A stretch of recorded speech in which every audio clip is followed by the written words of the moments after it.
Well, I grew up with Patrick, and I'm very interested in the stories of spiritual heroes and making them three-dimensional. So instead of just a sort of two-dimensional stained glass, doesn't really touch my life. I'm interested in how their lives were like ours.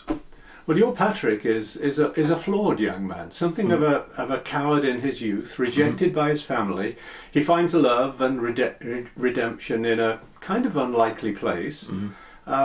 And you say our world needs real heroes, especially spiritual heroes, who struggle with life just like us.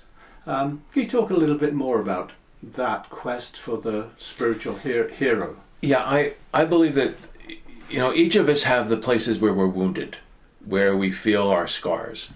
And there's a possibility of transformation that's open for each of us, and it's connected to where we're scarred. And we try to be perfect, but the door to perfection is right where the flaw is. So that's where I find it interesting.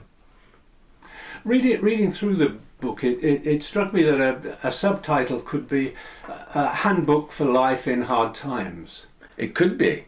It could be. Patrick didn't have it easy, which is actually part of, to me, writing this and publishing this into the face of the pandemic is like, well, this is a hard time. Like, we have struggles.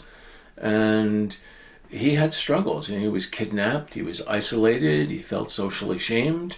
He has to abandon his lover. His family rejects him. It's like one thing after another. And he keeps forcing him to look deeper of who am I really at my heart that has where's the best of me going to come from in the face of all this challenge? And I think that's a lot like many of us today. It's like, how do I deal with the challenges I have and bring out the best? You talk in the book about the gift of stillness. Seems like an elusive and somewhat endangered quality today. It is. We're surrounded by distraction. But it's there. And, I was just talking to a friend about this, about the first night of vacation.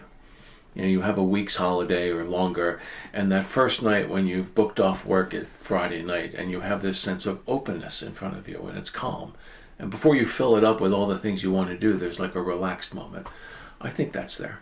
And we can find it if we want it. We just have to turn away from the distraction. Not so easy to do, though. Well, actually, it's not really that hard. It just requires the choice. And then you make it again. It's not a one-time choice. It's you choose stillness, choose stillness, choose stillness. It's like turning off your cell phone. From a very early age, I was interested in spirituality, and I went into Catholic seminary as soon as I graduated high school. I spent 8 years in seminary and was ordained a priest in 1981. So I served as a Catholic priest for 4 years, from 1981 to 1985. But you walked away. I did. Why? I walked away. I like to call it my head-on encounter with emptiness. I had been studying Buddhism and meditating, and I had a meditation experience that convinced me that I actually was more fit to be a Buddhist than a Christian. I'm happy to talk about that experience, but that's what happened. And then it was a matter of integrity. I couldn't pretend to be a Christian or pretend to believe in something I no longer believed in. Did the Buddhist path bring you naturally to Nova Scotia? I wanted to do an extended Buddhist retreat, and there's a Tibetan Buddhist monastery in Cape Breton where that retreat is done in English. It might be the only place in the world, at least it was at that time, where these advanced practices were practiced in English. And so I went there, and at the end of the retreat, Gampo Abbey, the place is called Gampo Abbey, they asked me to stay on as the director. And I had some qualifications that were useful. I was a lama, or a meditation teacher, having completed the retreat. I was a registered clinical counselor. I'm now retired, and I had business experience. And if you put those three together, you have a layperson who could help run a monastery. So the monks and the nuns could do the meditation, and I could be their support. I think you've said a good day involves looking at the sky, listening to the waves, and maybe baking bread. Yes. Can it be as simple as that? It can be as simple as that.